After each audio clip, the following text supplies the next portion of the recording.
এই মুহূর্তের breaking news, ইসরায়েলের প্রধানমন্ত্রী বেনিয়ামিন নেতানিয়াহুর কার্যালয় এবং ইসরায়েলি বাহিনীর যে বিমান বাহিনীর প্রধান সদর দপ্তর রয়েছে সে দুটি কার্যালয় লক্ষ্য করে হামলা চালানো হয়েছে এবং এই হামলা চালিয়েছে ইরানের যে রেভলিউশনারি গার্ড আইআরজিসি।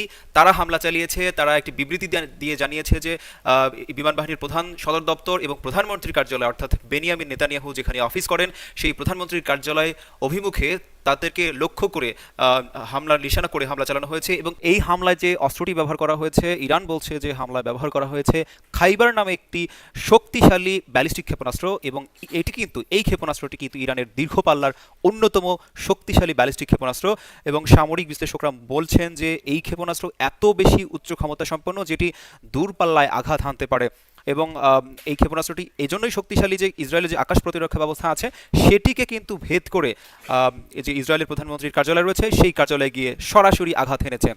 সুতরাং ধরাই নেওয়া যাচ্ছে যে এই হামলার আসলে কতটুকু ক্ষতি হতে পারে সেটি কিছুটা ধারণা করা যাচ্ছে। তবে ইসরায়েলের পক্ষ থেকে এখন পর্যন্ত যেহেতু কোনো বিবৃতি দেওয়া হয়নি বা প্রতিক্রিয়া জানানো হয়নি, সেই জন্য এখনও আমরা আসলে নিশ্চিত করে কোনো কিছু বলতে পারছি না যে ইসরায়েলের প্রধানমন্ত্রী নেতানিয়াহুর এখন পর্যন্ত সবশেষ কী অবস্থা। ইসরায়েলের যে প্রধানমন্ত্রী বেনিয়ামিন নেতানিয়াহু তাকে অভিমুখে হামলা করা হয়েছে, সেই হামলার খবরগুলো আমরা পাচ্ছি।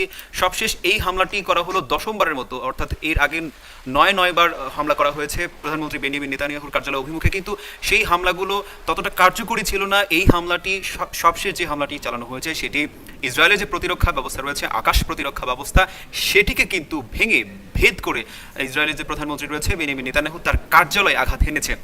এবং ইরান দাবি করেছে যে এই হামলাটি অত্যন্ত শক্তিশালী আঘাত হেনেছে সেই কার্যালয়ে। কিন্তু এখন পর্যন্ত বেনিয়ামিন নেতানিয়াহুর কী পরিণতি, তার কী অবস্থা, তিনি আদৌ আক্রান্ত হয়েছেন কিনা, কিংবা তাকে আসলে এই মুহূর্তে সুস্থ অবস্থায় ফিরে পাওয়া যাবে কিনা, কিংবা তিনি মৃত্যুবরণ করেছেন কিনা, সেই বিষয়ে এখন পর্যন্ত বিস্তারিত কোনো তথ্য পাওয়া যায়নি। ইসরায়েলের পক্ষ থেকে এই বিষয়ে এখন পর্যন্ত কোনো প্রতিক্রিয়া জানানো হয়নি। তবে এই ঘটনায় পুরো বিশ্ব এখন তাকিয়ে আছে ইসরায়েল কি বলছে। ইসরায়েলের প্রতিরক্ষা ব্যবস্থা ভেদ করে যে এই হামলাটি প্রধানমন্ত্রীর কার্যালয়ে গিয়ে হানলো সেখানকার কী অবস্থা, সবশেষ সেই অবস্থা জানানোর জন্য সবাই একটু অধীর আগ্রহে আছে। আমরা একটু দেখছিলাম আন্তর্জাতিক গণমাধ্যমগুলোকে কি বলছে, সেই বিষয়গুলো আমরা খেয়াল করছিলাম। আন্তর্জাতিক গণমাধ্যমগুলো এখন পর্যন্ত নিশ্চিত করেছে যে ইরানের সংবাদ মাধ্যম ফার্সি নিউজ এজেন্সি সোমবার রেভলিউশনারি গার্ডের বিবৃতিতে এই কথাগুলো জানিয়েছে। তারা বলেছে যে জায়ানবাদী যে শাসনের যে অপরাধী প্রধানমন্ত্রী বেনিয়ামিন নেতানিয়াহু তাকে উদ্দেশ্য করে এই হামলাটি চালানো হয়েছে। একই সাথে কিন্তু বিমান বাহিনীর প্রধান সদর দপ্তরকেও নিশানা করে হামলা চালানো হয়েছে।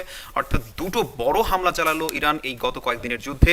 সেই হামলার শেষ পরিণতি ঠিক কোথায় গিয়ে ঠেকে সেটি এখন আমরা আপনাদেরকে আপডেট করে দিব একটু পরেই। আপনাদেরকে জানিয়ে রাখি যে ইরানে যে হামলা চালানো হয়েছে যুক্তরাষ্ট্র এবং ইসরায়েলের পক্ষে যৌথ হামলা, যে যৌথ অভিযান, সেই হামলায় কিন্তু ইরানের এখন পর্যন্ত 555 জন নিহত হয়েছেন বলে ইরানের যে রেড ক্রিসেন্ট সোসাইটি রয়েছে সেই সংস্থা কিন্তু জানিয়েছে।